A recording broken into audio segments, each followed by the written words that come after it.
নমস্কার, আরও একটি নতুন ভিডিওতে সকলকে স্বাগত জানাই। আশা করি তোমরা সকলে খুব ভালো আছো। এই ভিডিওর মাধ্যমে চলো তোমাদেরকে নিয়ে যাই সুইজারল্যান্ড ইন্টারলেকেনের ভিউ পয়েন্ট হাডারকুলম।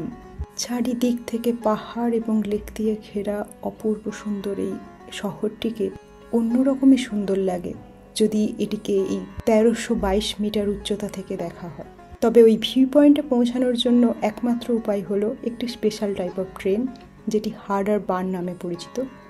এই ট্রেনে করে এত উচ্চতায় খাড়াই পথে ওঠার অভিজ্ঞতা, আর সেই উচ্চতা থেকে যখন ব্রিঞ্জ, ধুন, এই সমস্ত লেক এবং চারিদিকে ঘেরা পাহাড়গুলিকে একসাথে দেখা হয়, তার সৌন্দর্য অবর্ণনীয়।